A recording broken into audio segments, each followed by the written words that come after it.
नमस्कार साथियों, मैं अवनीश कुमार श्रीवास्तव ज्ञानदा अकेडमी के ऑनलाइन प्लेटफॉर्म में आपका स्वागत करता हूं। आज की जो क्लास है मध्यकालीन भारत का दूसरा टॉपिक जो अपन लेने जा रहे हैं।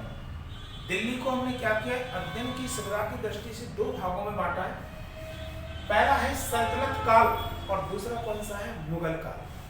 मैंने आपको बताया था इसे दिल्ली सल्तनत के नाम से भी जानते हैं। यदि इसका समय पूछे तो दिल्ली सल्तनत का समय कब से कब तक है, तो 1206 से लेकर 1526 तक इसका क्या है, टोटल पूरा समय। और मुगल काल का यदि समय पूछे कब से कब तक है, तो 1526 से लेकर 1707 तक क्या है, मुगल काल का टाइम पीरियड है। तो पहले हम क्या करेंगे, दिल्ली सल्तनत के बारे में थोड़ा सा पढ़ेंगे। यदि हमसे पूछे कि दिल्ली सल्तनत पर शासन करने वाले प्रमुख वंशों को क्रम के अनुसार रखिए, तो दिल्ली सल्तनत पर शासन करने वाले प्रमुख वंशों का क्रम क्या है। पहला क्या है अपना गुलाम वंश, दूसरा है खिलजी वंश, तीसरा है तुगलक वंश, चौथा है सैयद वंश और पांचवा कौन सा है, लोधी वंश है।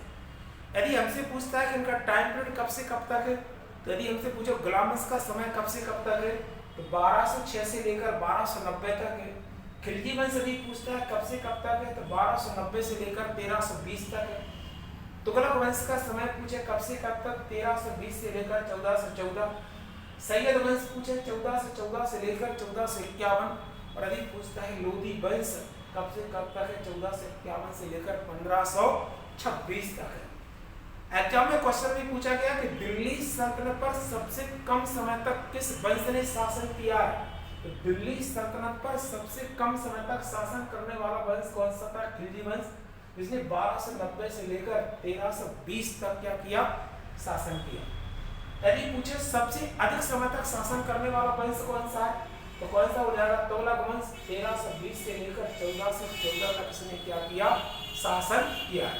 यदि पूछे सबसे पहला वंश कौन सा है, गुलाम वंश। यदि पूछता है सल्तनत काल का सबसे अंतिम वंश कौन सा है, तो वो कौन सा हो जाएगा, लोधी वंश हो जाएगा।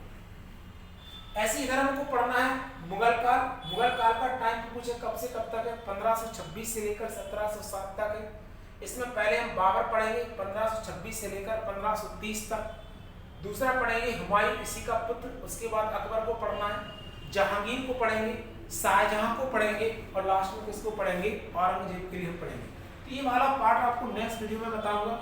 आज हम गुलाम वंश का एक शासक जो है उसके बारे में आज हम थोड़ा सा पढ़ेंगे। उसका नाम क्या था, कुतुबुद्दीन ऐबक। कुतुबुद्दीन ऐबक का जो समय है वो 1206 से लेकर कहां तक है, केवल 1210 तक यह इसका समय रहा।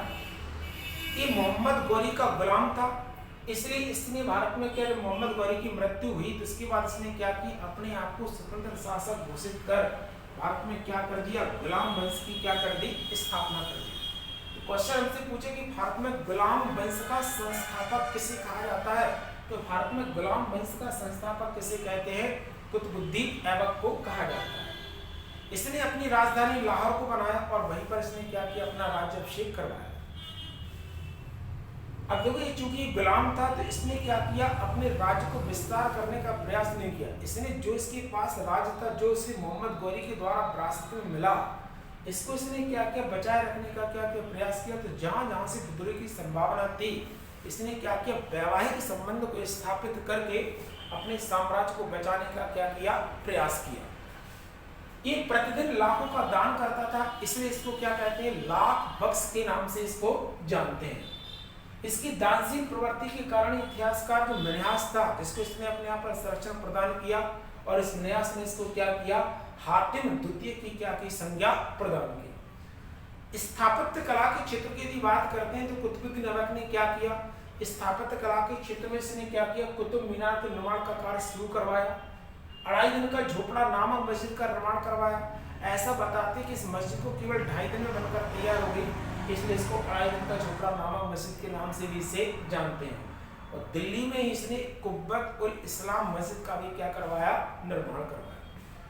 कम समय तक रहा, 1210 में चौगान खेलते समय घोड़े से गिरकर क्या हो गई, इसकी मृत्यु हुई, है ना। और जैसे इसकी मृत्यु हुई, क्योंकि अचानक इसकी मृत्यु हुई, तो उत्तराधिकार को लेकर इसके पुत्र में और जो उसका गुलाम था उसमें लड़ाई हुई और इसने इसके पुत्र को पराजित करके क्या किया, गुलाम वंश का अगला शासक कौन बन गया? इल्तुतमिश। तो इल्तुतमिश के बारे में जो है वो हम अगले वीडियो में पढ़ेंगे। तो इल्तुतमिश भी अच्छा शासक था, इसके बारे में नेक्स्ट वीडियो में पढ़ेंगे। यदि आपको मेरा वीडियो अच्छा लगता है तो प्लीज़ मेरे वीडियो को लाइक करें, कमेंट करें और सब्सक्राइब करें। तब तक के लिए जय हिंद, जय भारत के साथ।